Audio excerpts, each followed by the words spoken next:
Alors, il y a un truc marrant. J'ai pas la tête pointue. Mais je suis en train de réaliser, si je masque bien le trou de lumière qu'il y a ici, qu'ici nous avons un V à l'envers. Oups. Ça va bien illustrer certains points. C'est en préparation de... bon, l'identité, c'est un truc sur lequel je travaille depuis plus de 10 ans. Donc, j'ai un site internet qui en traite pas mal, qui s'appelle reconnaime-toi.com, qui est disponible à la consultation. Il y a toutes sortes de pistes et toutes sortes d'outils, etc. J'ai aussi cette chaîne là, donc, qui est Rachel de Cognac, épisode 2, où il y a 2 séries de travaux, dont je ne sais plus les titres parce que je suis passée à autre chose. Je suis passée à tout ce qui concerne la science atomique. Mais bon, c'est très important de comprendre ce que c'est que le conflit dominant-dominé, soumission-domination. Donc il y a une série qui est sur la soumission, qui s'appelle De la soumission à l'autonomie, ou quelque chose comme ça. Et puis une autre série qui s'appelle Égolution, ou peut-être un autre titre, parce que je change souvent les titres. Mais en tout cas, ça s'appelait Égolution, c'est-à-dire dissolution de l'ego. Mais bon, quand on sait que l'ego, c'est quand même quelque chose qui ne se dissout pas et qui est juste une lentille de réflexion de la lumière. Bon, bref. Dans le développement personnel, l'ego est la bête à abattre, donc on peut rester sur ce concept-là. Mais après, il faut savoir que l'ego, c'est quelque chose qui ne se dissout pas. Ce qu'on dissout, c'est la personnalité. Et ce qu'on appelle l'ego, c'est la personnalité, c'est-à-dire la personne qui est alitée et qui doit se rectifier. Donc rectification veut dire mise droite d'un objet, c'est-à-dire lever d'un objet et puis faire en sorte que ce soit bien centré comme ça et bien droit. C'est ça la rectification. Donc dans le vitriol par exemple, visite l'intérieur de la Terre et en rectifiant tu trouveras la pierre occulte, c'est de ça qu'il s'agit. Et la Terre, il s'agit de l'humus, c'est-à-dire de l'humain et de sa matière, de sa prima materia à lui, c'est-à-dire de sa matière noire, de son œuvre noire, de ses ombres, de ses illusions. Ah, n'utilisons pas le mot illusion. De ses fausses représentations de lui-même, de ses fausses valeurs, de ses fausses identités, etc. Enfin bon, bref. Cette image du récipient, j'aime beaucoup de plus en plus l'utiliser et je l'utilise bien sûr dans l'autre sens, le récipient est comme ça. Toc. Et après, quand vous continuez les géométries, vous obtenez une étoile, quoi. Voilà. Quand vous reliez tous les trucs, ça fait une étoile. Donc, le récipient consiste à... je vais résumer un petit peu de la soumission à l'autonomie. Sur Rachel de Cognac, épisode 2, vous avez cette série-là, qui n'est pas très longue et qui explique bien ce que c'est que... Voilà. Vous l'avez aussi dans l'autre Égolution, je ne sais plus quel est le titre, mais bon. Les mécanismes de l'ego, je crois. Ça doit être un truc comme ça. Donc, on est au départ dans la vie un récipient qui est... tiens, je crois que mon café est fait. Ah bah non. Il faut le faire couler. Alors, donc... le mécanisme de départ est un mécanisme d'ignorance, c'est-à-dire on est donc un disque dur, donc un récipient vide, dans laquelle on va faire une récolte de données réflexives qui sont de l'ordre de la projection mentale, qui est issue de valorisation et dévalorisation de l'extérieur. C'est-à-dire étant un vase vide, on est là, on se dit « Ah, mais qu'est-ce que le monde? Qui suis-je? Où cours-je? Où vais-je » Donc il faut récolter des données. Et il y aura forcément des gens qui seront tout disposés à vous dire ce que c'est que la vie et ce qu'il faut en faire. Donc on va rentrer dans cette soumission de dis-moi qui je suis et ce que je dois faire de ma vie. Et là on va tomber sur ce qu'on appelle un référent qui va nous déposer une empreinte qui est un engramme indélébile dans les cellules. Et ce référent va être récupéré, c'est-à-dire qu'on va avoir ce qu'on appelle un parent normatif qui va nous suivre partout jusqu'à la fin de notre vie. Et qui va être récupéré par toutes les personnes qui vont pouvoir correspondre à cet archétype. C'est-à-dire votre premier parent normatif, votre empreinte, votre référent premier, il peut très bien être décédé ou ne plus être dans votre vie.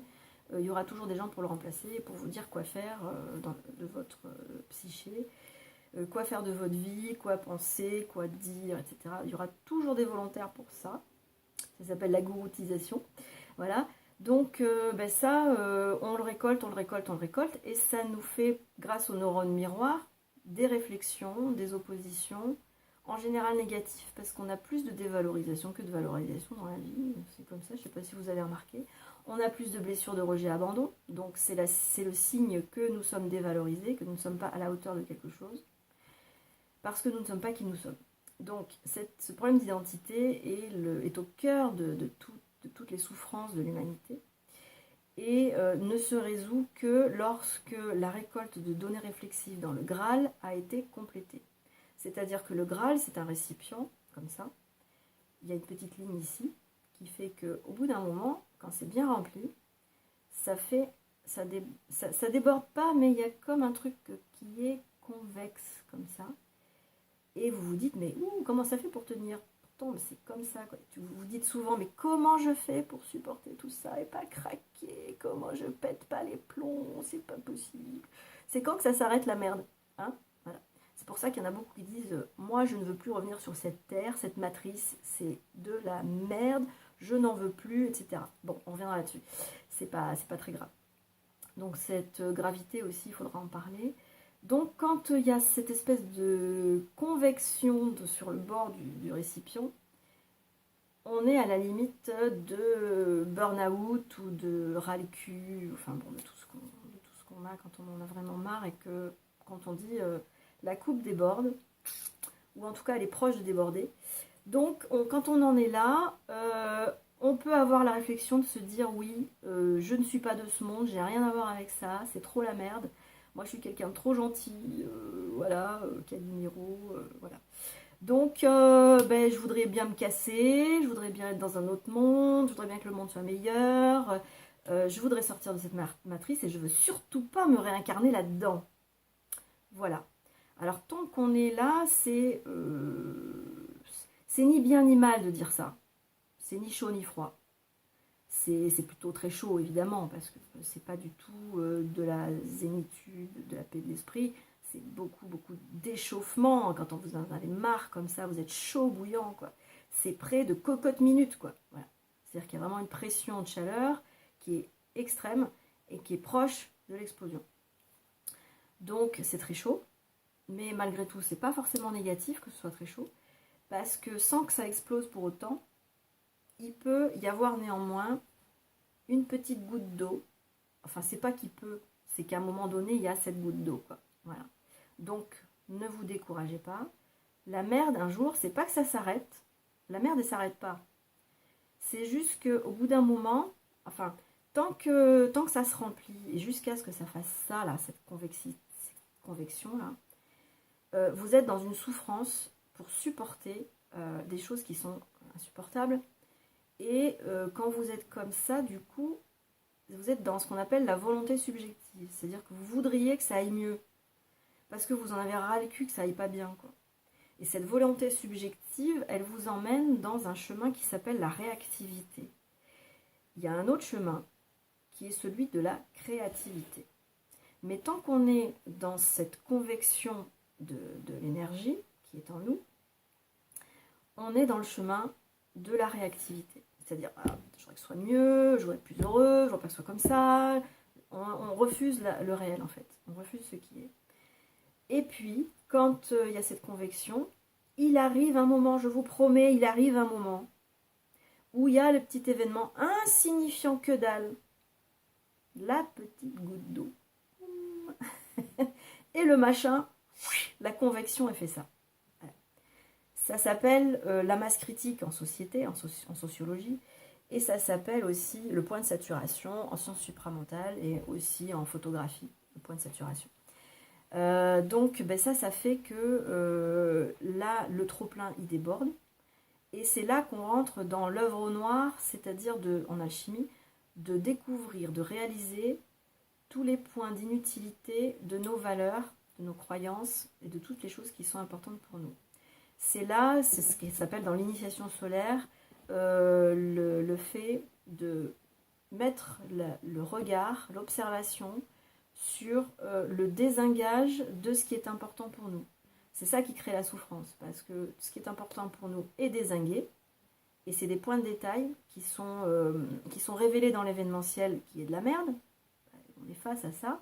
C'est-à-dire que si on n'a pas de la merde dans l'événementiel, on ne peut pas savoir ce qui est important pour nous, et ce qui est important pour nous ne peut pas se casser la gueule. Donc on ne peut pas faire la transmutation alchimique. Voilà. Je ne sais pas si ça ne va pas s'arrêter. Ah, je crois que j'ai 10 minutes 52 qui me sont octroyées là. Ah ouais, bon, bah j'ai pas beaucoup de temps. Donc comment sortir de cette réactivité et aller dans la créativité?